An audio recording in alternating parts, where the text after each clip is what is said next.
So you've seen the console from the outside. We'd like to take you around the back now and show you what happens inside the console and some of the other components that are necessary besides these pipe interface boards.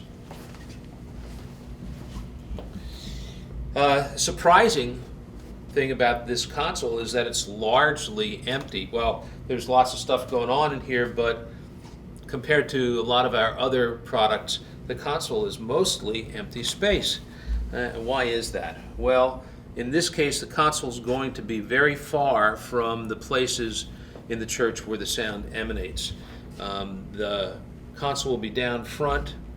Some of this equipment will be up in the main pipe chambers in the front of the church, and others will be ancillary units in the back. So this, as we said, this fiber optic cable goes from the console to the main locations where these amp racks and tone generators are located, and that's why there's so much empty room inside the console. Come around this way and let's look at what this rack actually is all about. These top components in the rack are the tone generators, the digital tone generators of the organ, and just below them are the power supplies. You know, I mentioned before that the Allen name is plastered all over everything in this organ, and the same thing is true here. The power supplies are built by Allen, and these interface boards are built by Allen, and this tone generation is all built in our factory as well. We're very proud of the latest generation of tone generators that we call Genesis, and these things are all built right here in Macungie and then assembled in this rack. And this rack is really the heart of the instrument, the heart of the digital tone generation of the instrument. And all of these brown cables are the outputs from the amplifiers that will eventually connect to speakers in the lofts as well. Now, these aren't the actual speakers that are going to be connected to the organ, but there will be an equal complement of speakers connected to this organ. As a matter of fact, there are 42, I believe 42 speaker audio channels for this organ. Randy, how many voices, digital voices, are in this instrument? We have about 96 ranks worth of digital in this system. So 96 ranks of digital and 81 ranks of pipes. Mm-hmm. Big instrument. Big instrument. Yeah. As a matter of fact, I think it's going to be the biggest instrument in the Pittsburgh area, right? That could very well be. Yeah. Yep. So quite an accomplishment and quite a project. This smaller rack has many of the same types of components in it, less of them, but many of the same types. And this is going to be for a string organ up in the balcony. Is that right, Randy? Right. It complements the already digital. Is digital here, and our string organ that is actually a part of this tone generation, it augments that string division, but it's called the gallery string. So rather than the strings coming from the front, this will be strings also coming from the back. Are there also pipes up in the balcony? The pipes are in the balcony in this Pipes situation. are all in the balcony. So this cage living in the balcony will complement the pipes back there as though there was a string organ from pipe. But in this case there isn't, so we gave them the digital form of it.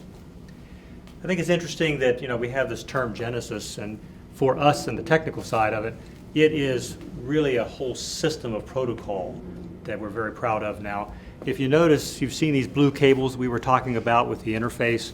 You're seeing these blue cables going right up into the tone cage here, which means that the tone cages themselves are living out on the Ethernet link. So everything's tied together in a very simplistic way, as opposed to lots of extra interface cables and lots of, you know, specialized function. We're doing off-the-shelf Ethernet, which means that is a long-term, well-established technology and protocol that we can use to our advantage.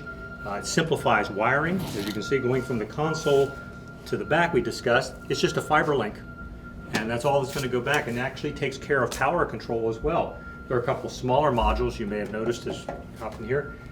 They're sitting out on the Ethernet as well. When the console comes on and activity happens over this guy reacts to it, turns this rack on, turns that rack on. There you'll find the similar modules sitting out on the pipe interface, indicating that we can take these things in a modular form and just keep playing the erector set thing, and we can use them as we please for whatever function we want. Even the programming of the main systems. That module here, which is the console controlling system that collects all the information about what the organist is doing, keyboards and stops, expressions, so forth, is the same module sitting out on the pipe system with different programming that then decodes that information specifically for the pipes and only really listens for the information about the pipe. So he's not encumbered with everything. He's only listening for what is important to him. And so you'll find one of these small modules for turn-on for the console. And so we find that we can take this system now and really hone it down as far as the kind of cabling we need for long distances. Though we had fiber before, it was a more difficult way of handling it. In this case, it's right off the Ethernet hub. It's standard protocol, which means you can use fiber cable right off the shelf. The interface modules that go in here are easy to find. So we're very proud of the system that it works out. So what you're saying, Randy, I think, is that we've taken the organ from being one very, very complex piece of apparatus, and we've kind of divided it out so that now it's an Internet of Things. We hear, well, maybe not Internet of Things, a network of things. Network of things, yes. And we hear about the Internet of Things, and right here we see a network of things. Each one of these components is connected in a network architecture, and what that means is it's easier to modify, it's easier to customize things, it's easier to respond to the unique needs of customers, like Third Pres in Pittsburgh, which has pipes in one location, console in another location. Long locations away from each other. Long locations Long away runs. from one another.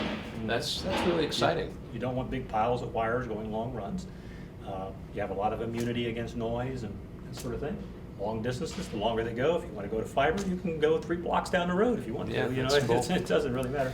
And the other thing is the system is basically kind of hardware agnostic. It defines itself by what is connected to it. What that meaning is, if I use this size cage or this size cage or that size or one of our other kind of tone cages, it doesn't care. This same system can talk to it. It's not so proprietary as this, oh, I've got to set up this system for just this situation. I can combine size cages according to the need of the customer. What you see here is the result of decades of experience and expertise, and our company has always been a leader in digital technology, but what we've really worked on in the last 20 years, I think, is taking that technological expertise and applying it to the changing needs of the organ industry. 20 or 30 years ago, interface projects like this were rare. But our digital technology has become so convincing. The sounds that we produce are so pipe-like that even side by side with real pipes, it's virtually impossible to tell the difference. So as a result, these types of projects have become much more popular. And to meet that rising need, we've changed the way we do things. As we've just been talking about, we've created a network architecture that allows us to be much more efficient in the creation of these projects. And that's just one way that we've been adapting to the changing needs of the market, and we wanted you to know about it. We have a lot of information on the internet, and if you visit our website, you'll see some things that also speak to how we're responding to the needs of the market. We have a part of our website that's become very popular called Organ of the Week. It's not the only organ we're building each week, but it's one of the most interesting in any given week that we try to put the spotlight on. And I'd invite you to go and take a look at that. There are projects big like this. There are small projects that are going to unique places or being installed into a unique church, a unique facility in one way or another. And it's very interesting to see the flow of work that comes in and out of our factory here. I think you'll enjoy watching it. And this is just one example of what we're doing here at Allen.